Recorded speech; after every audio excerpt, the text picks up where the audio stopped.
Boston Bruins. You love to see it. In Boston, I might add. What a game. What a game. The entire team showed up when they needed to. The reactions start after the second period because I was out at dinner with my dad for my dad's birthday. Shout out to Jamie Nolan, turning, I should know, but I don't off the top of my head, but it's his birthday, so wish Papa Nolan a happy birthday. Yes. So, what's not to love about this game? So first off, Lowry's still injured. Morgan Barron is injured. And they're probably missing somebody else there too. But the depth has been a little bit scalped a bit. We've got Gustafsson in, we've got Kuparian, and now we have Parker Ford in. Parker Ford is called up because Morgan Barron is considered week to week. This is the right call. People are like, oh, well, they brought up Brad Lambert too. I'm like, no, don't. You don't want Brad Lambert on the fourth line. If you're playing Brad Lambert, you'd like him at least on the third line. The fourth line is not meant for Brad Lambert's game. There are certain players that you're calling up with openings in your roster, and Parker Ford is a guy who still produces on the Manitoba Moose that fits the mold perfectly of a bottom sixer. Honestly, the big comparison I like to give for Parker Ford is Brandon Tanev. Obviously, Brandon Tanev is better than Parker Ford because, you know, he's an NHLer at this point. But Parker Ford, I think, that's Brandon Tanev upside. That's how I consider Parker Ford. And honestly, good for him. He gets his first game of his career in the National Hockey League, and he gets it in Boston, where he played for the Providence Friars in the NCAA. So this is honestly like this is almost like a homecoming for him. His entire family was there to watch. It was awesome. So Jets jump on the Bruins early here, and that's key. Korpisalo's in net, and Hellebuck is in net. Korpisalo, probably, I don't think many people are happy with Korpisalo's game. I don't think it was bad. I pointed a couple goals where I'm just like, man, I'm happy the puck went in, but that could have been avoided for the Bruins. So first off, Jets get on the board early on the power play. The power play tonight, holy. The power play went 2 for 4 tonight, and it made its presence known early on. The first unit doesn't score, but then it goes over to Cole Perfetti. A shot from the point, Niederreiter sends it for Perfetti, who puts it in the back of the net, or Vlad Nemeskov, who puts it in the back of the net to make it 1-0. That's big. Not long after that, Josh Morrissey scores, but no, he doesn't, because Cole Perfetti is offside by like 7 feet, and it's unfortunate. This could have been a 7-2 hockey game, but I digress. Josh Morrissey with a ripper beats him, but it's offside, so they call it back. Not to worry, though. Later on, Neil Pionk's slap shot is deflected at about waist height by Mark Scheifele, 5-hole to make it 2-0 for the Jets. And honestly, Scheifele is inching in history. He's got 2 goals tonight, so that ties him with Ilya Kovalchuk for the franchise lead in goals. Honestly, though, I'm expecting at some point Kyle Connor's going to catch him, but I digress. Jets get up 2-0. Then Bruins get a power play here, and just Brad Marchand, who scored this? It's not Brad Marchand, no. It doesn't matter who scored it. No, the Bruins score it. Brad Marchand with a beautiful screen from Pionk and Sandberg. Sandberg had a very good game. I think Pionk had a pretty solid game. The top 4 defense for this team all played pretty big minutes. I noticed they didn't use Stanley and Miller a lot, which I'm fine for Stanley's case, but Miller is always frustrating to me because Colin Miller's a good defenseman. Like, he's a shutdown defenseman that has a cannon for a shot, and I don't understand why they don't use him. It's really frustrating. Like, if I'm Colin Miller, it's like, why did I sign a 2-year deal to be here? You're not letting me play. Yeah, they don't pick up guys in front of the net, and they score to make it 2-1. That's pretty much will take us into the first intermission. Jets have the lead, which is big.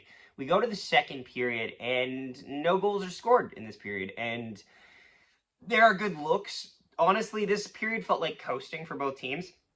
That being said, throughout this entire game, there was such a sense of overwhelming power by the Winnipeg Jets that I don't think the Boston Bruins ever truly was able to manage. Whether, like, even when it came to, like, the second period, they somewhat stymie it. But for the most part, the Jets have control in the offensive zone at relative ease, and they're getting opportunities, and the floodgates finally open in the third period. However, first off the draw, to start. So before we get there, what time is it? Moose Watch!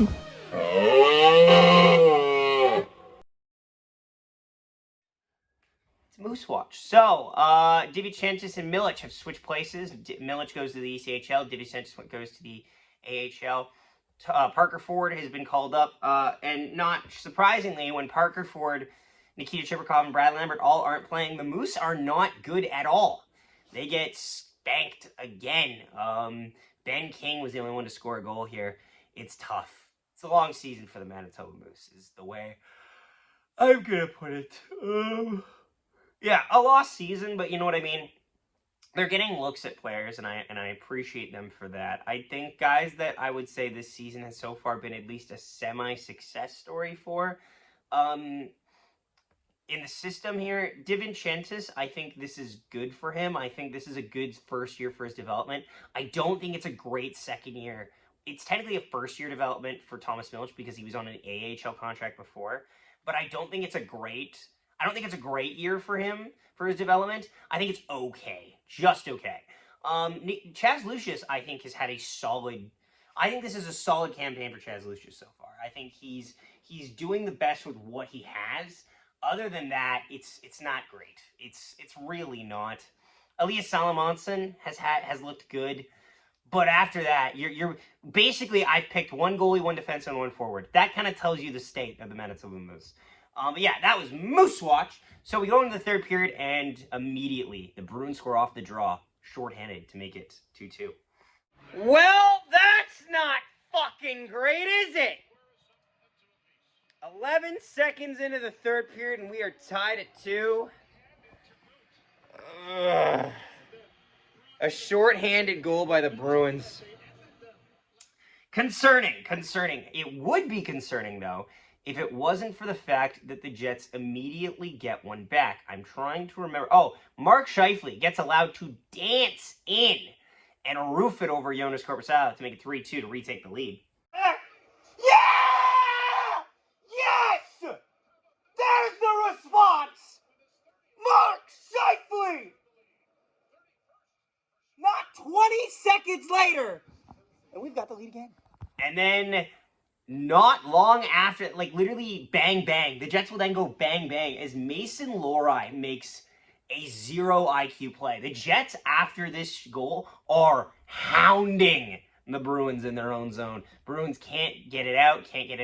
There's a chance. Stanley gets a look. Perfetti gets a look. By the way, the second line looked good tonight. The one guy who I'm actually going to kind of put the hammer down here on is Vlad Nemestikov. He took 2 penalties tonight. Yes, he scored a goal, and his line overall really controlled the game when they were on the ice. But those 2 penalties really gave the Bruins life when they didn't need to give it away. And that's something that I would just watch. But anyway, Mason Lohrei in his own zone just gets way too cute with the puck in front of Nikolai Ehlers, who just slaps it into the net to make it 4-2. Bang, bang for the Jets. Reaction here. Let's go! Let's go! Woo! Yes! Mason Lohrei, you're an idiot! You're a fucking idiot! And then the Jets don't stop at all. The Jets will end up scoring 4 straight goals in the third period. And then coming up here, this is a amazing feel-good story.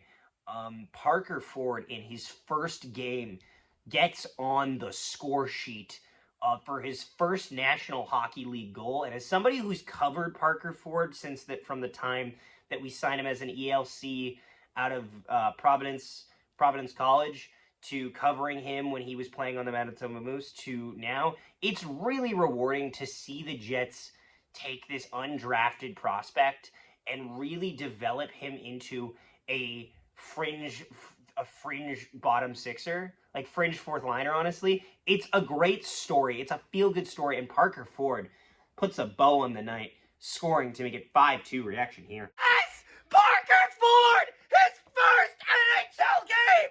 He's got a goal! Unbelievable! What a story for Parker Ford!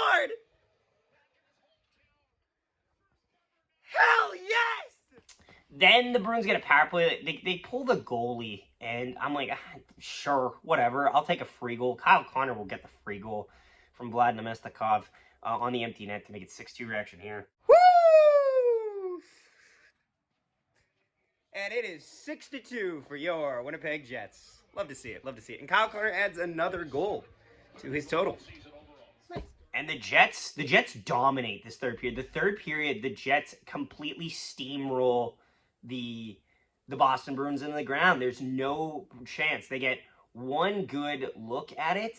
They get one good look and then to tie the game. And then immediately the game completely collapses for them. And the Jets just take hold. And it's awesome to see.